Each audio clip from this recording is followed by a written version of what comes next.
Tua adat ketemu Bapak Profesor Z Malalak. Seperti apa keseruannya? Ayo ikuti. Halo, salam hormat masyarakat. Beta tua adat sekarang beta ada di Unkris, guys. Dan beta kali ini bukan mau kuliah lagi, tapi beta ada seleksi calon mama.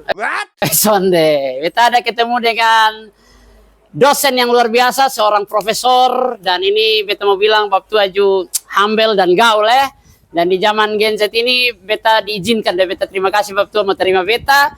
Dan siapakah beliau? Kita langsung saja kita perkenalkan Prof. Z Malela. Selamat pagi, Adi. Pagi. Selamat pagi untuk matahari yang cerah pada pagi hari ini. Luar biasa. Bapak, beta boleh bertanya sedikit ke Bapak? Oh, silakan. Beta mau tanya tentang bagaimana iklim atau perubahan lingkungan. Bapak kan ahli tata lingkungan ya Bapak, Prof. Z. Ini ahli tata lingkungan saudara semua. Jadi beta mau tanya setelah pasca Seroja nih Kota Kupang keadaan menurut Prof Karman? Sebenarnya tidak ada perubahan yang serius. Siap. Jadi setelah pasca Seroja itu tidak terlalu ada perubahan yang berarti khusus tentang lingkungan. Siap. Apalagi dengan adanya penambahan tanaman-tanaman yang ditanam dalam konsep yang serius oleh Pak Jeffrey Kore, menambah tatanan, keindahan dan mungkin oksigen, green city yang baik di Kota Kupang, sehingga kita merasa nyaman setelah berkeliling-keliling Kota Kupang. Oke, luar biasa. Harapan Bapak ini kan kita masuk tahun politik lagi, Bapak. Sebentar lagi masyarakat Kota Kupang akan memilih, toh Bapak. Kira-kira menurut Bapak harapan pemimpin atau the next government untuk Kota Kupang ini apa? Saya kira ada tiga hal serius. Pertama ada isu dunia tentang climate change, perubahan iklim, mesti ada konsep dalam anggaran itu tentang mitigasi, adaptasi dan produktivitas. Bukan saja untuk nanti pemimpin Kota Kupang, tapi seluruh Indonesia. Bahwa kita ada tanda tangan yang namanya Komitmen National Development Program Dunia, yang mestinya ada isu memperbaiki lingkungan.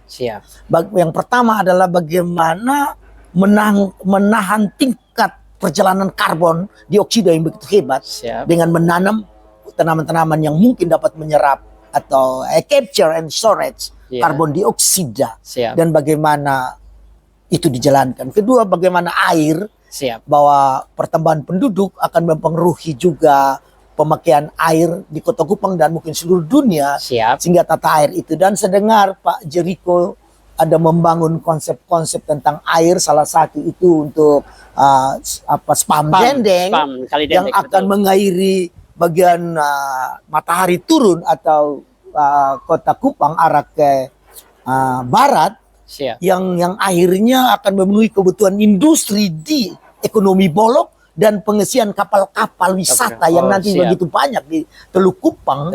Itu butuh air yang cukup serius, sehingga spam itu akan sangat membantu.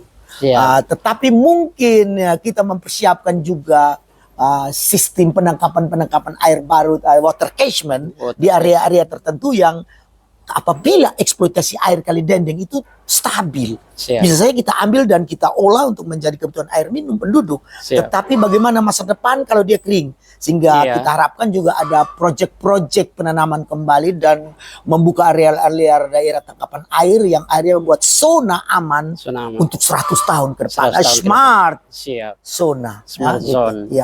Oke Pak, baik Bapak. Seberapa pentingnya seorang Jericho untuk memimpin kembali Kota Kupang?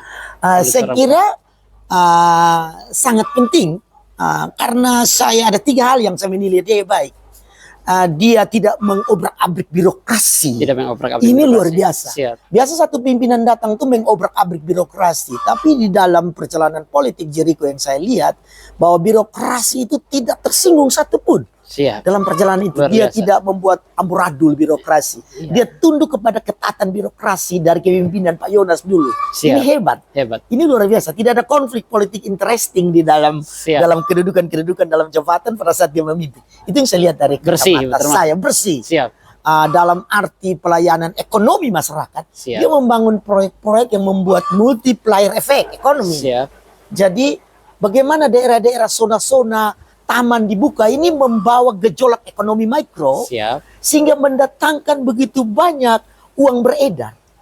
Dulu uang saya tabung, Siap. tapi dengan ada taman, orang berjualan, saya datang dan mengeluarkan uang itu Siap, untuk belanja. betul. Dengan membelanja itu, orang-orang kelas bawah, kelas Tersentuh. menengah, tersentuh. Betul. Ini luar biasa. Siap. Nah, kita butuh kepemimpinan yang harus membuka ruang ekonomi dan ruang agar tidak ada pengangguran. Siap. Dan setelah jadi taman itu, kami melihat mengkali ada 10-20% orang-orang muda, baik yang dalam orang sendiri maupun orang dari pendatang itu Betul. bergejolak di daerah itu. Iya. Ini mampu menekan pengangguran. Betul. Yang kedua itu persoalan sosial menurun. Persoalan Karena orang sosial. terkumpul di sebuah zona tertentu Iya. yang mudah dikontrol. Siap. Daripada mereka minum di sini, dansa Betul. di sini. Oh, Jeffrey membuat, you boleh dansa di situ, you boleh merokok situ, Betul, you boleh boleh santai, berkumpul. nongkrong. Iya, akhirnya keamanan itu tersistem. Siap. Mungkin mereka ada gejolak-gejolak juga, tapi bisa dipantau. Iya. Ini luar biasa. Siap. Apalagi Kota Kupang ini kan cukup luas. Siap, Jadi betul, ada zona Bapak. di mana kalau saya mau mencari teman saya, oh Taman TGP saja. Taman TGP saja. Oh Siap. di sini Taman TGP makan apa? Salome. Daging yang salome di Taman TGP saja. Siap.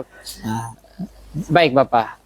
Yang berikut terakhir ini Ya. mungkin pesan buat generasi Z, Gen Z ini, generasi milenial terhadap peduli lingkungan, kepedulian lingkungan.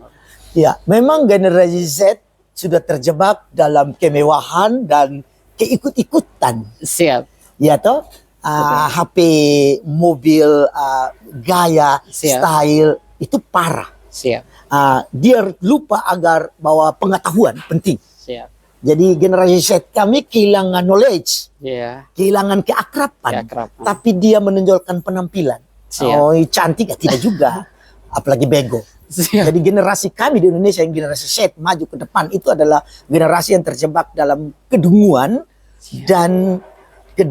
dan politik asal-asalan. Jadi dia kehilangan pengetahuan itu.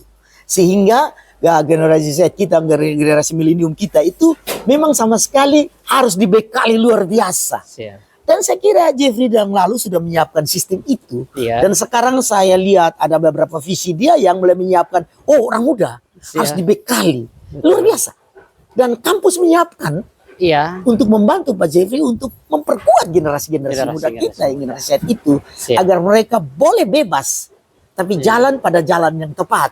Siap. Karena persaingan global ke depan ini pengetahuan nomor satu. Betul.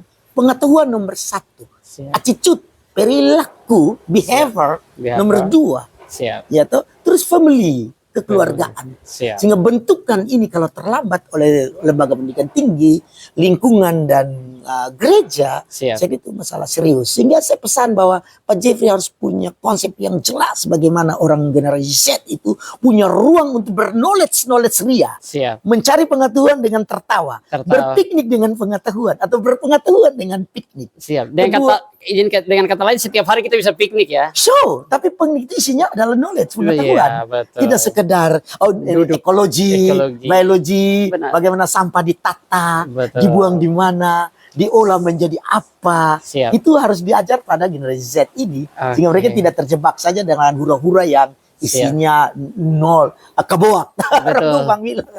Baik Bapak, ini Iya. sebenarnya masih banyak tapi Iya. terima kasih Iya. banyak Iya. Bapak Prof. Ya, Kita baru saja berbincang-bincang bersama Prof. Seth Malelak, ahli tata lingkungan dari Universitas Kristen Artawacana Kota Kupang.